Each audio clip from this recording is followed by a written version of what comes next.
Bonjour à tous et bienvenue dans notre nouveau numéro d'Ils font l'actu. Aujourd'hui, nous sommes avec Alexandre Bonvin, qui est fondateur et CEO du groupe Audacia. Bonjour Claire. Bonjour Alexandre, bienvenue. Merci. Alors, vous avez fondé cette société suisse en 2018. Votre objectif, c'est d'acquérir des sociétés e-commerce et de les accompagner ensuite dans leur croissance. Alexandre, comment vous est venue l'idée de fonder le groupe Audacia ? Bon, c'était un pur hasard. En fait, je suis tombé sur une très belle opportunité de racheter une société dans l'e-commerce en 2018.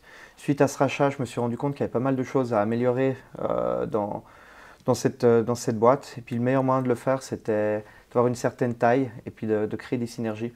Donc je me suis mis immédiatement à la recherche d'autres sociétés. C'est comme ça en fait que l'idée est venue de consolider des boîtes dans l'e-commerce. Est-ce que vous pouvez nous parler un tout petit peu plus de votre modèle d'affaires ?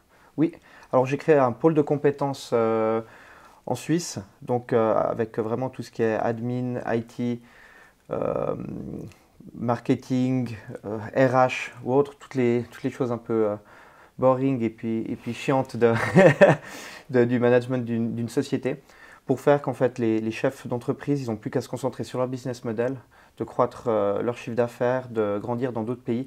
Et puis moi, je m'occupe de toute la partie, on va dire, admin. Donc vous facilitez la vie des entrepreneurs. C'est le but. Ok. Pourquoi vous êtes spécialisé dans le e-commerce ? Alors, je suis tombé dedans, on va dire par hasard, mais c'est un des meilleurs moyens de pouvoir s'étendre rapidement à l'étranger. Aujourd'hui, beaucoup de sociétés se lancent dans l'e-commerce, passent du retail normal à l'e-commerce. Moi, je me suis dit, je vais me concentrer là-dessus. C'est vraiment facile de pouvoir traverser les frontières. Alors, parlez-nous de vos dernières acquisitions. Alors, il y en a eu plusieurs. Je crois qu'il y a Sticker Kid, la ferme du CBD. Exact. Alors, on a racheté pas mal de sociétés, on fait pas mal de choses. Bon, ça va du stickers, comme vous l'avez dit, Oui. jusqu'au CBD qu'on vient de racheter justement en septembre l'année dernière.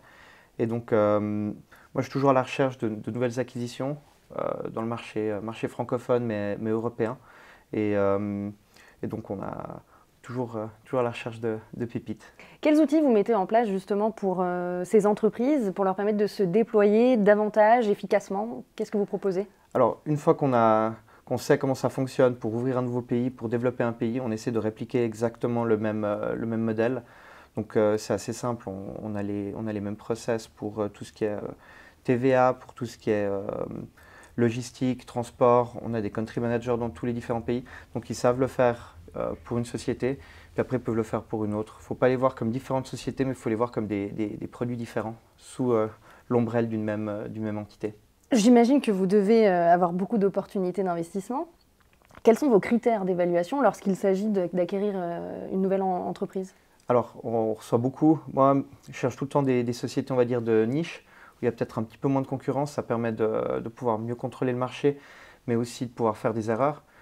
S'il y a beaucoup de concurrence, la moindre erreur, on la paye extrêmement cher. Le but, c'est, jusqu'à maintenant, toutes les sociétés étaient basées en Suisse uniquement. Maintenant, il faudrait qu'elles soient en Europe, que je m'entende bien aussi avec les fondateurs qui veulent revendre la société. Je dis c'est toujours un mariage, même s'ils ne restent pas forcément et qu'ils partent. Il y a toute cette période de transmission et c'est extrêmement important d'avoir une bonne entente et puis de croire au business model. Je regarde tout le temps un peu les méga trends. Donc, c'est-à-dire, si je dois investir du temps, de l'argent dans une société, c'est pour que le produit tienne à long terme, et puis pas que dans 2-3 ans, ce soit juste une mode et puis ça disparaisse. Donc, vous vous intéressez à la qualité du produit et également vous accordez beaucoup d'importance au feeling. Au feeling et aussi à la qualité de l'équipe. Quand on rachète une société, on reprend souvent les équipes qui sont en place, et puis elles nous apportent beaucoup. Elles ont vu d'autres choses, elles ont d'autres expériences qu'elles peuvent amener à nos équipes. Donc pour moi, c'est très important aussi d'avoir un bon feeling avec les équipes restantes. Peut-être qu'on peut en profiter pour justement ouvrir une porte aux nouveaux talents qui souhaitent vous rejoindre. Alors avec grand plaisir. On est toujours à la recherche de personnes motivées qui veulent se lancer ou même rejoindre une entreprise dynamique. Donc notre plus grand marché, c'est clairement la France. Mais on cherche des personnes francophones, germanophones ou anglophones qui sont intéressés par l'e-commerce, mais pas seulement, aussi toute la partie un peu admin, ça peut être le marketing ou même l'IT. Vous pouvez sans autre aller regarder notre site internet pour voir les job opportunities et puis ou même nous shooter une petite candidature spontanée. Bon, super, on a lancé un appel, vous savez ce qu'il vous reste à faire, postuler. Ouais.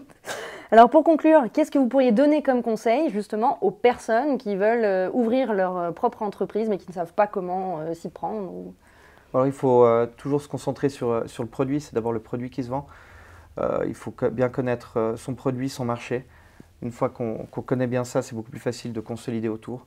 Je vois beaucoup de gens qui font l'erreur de peut-être vouloir trop créer une grosse structure autour de leur boîte. C'est toujours intéressant d'avoir plein d'employés, on a l'air gros, mais ils ne maîtrisent pas forcément leurs produits. Donc vraiment bien connaître son produit et savoir à qui on le vend.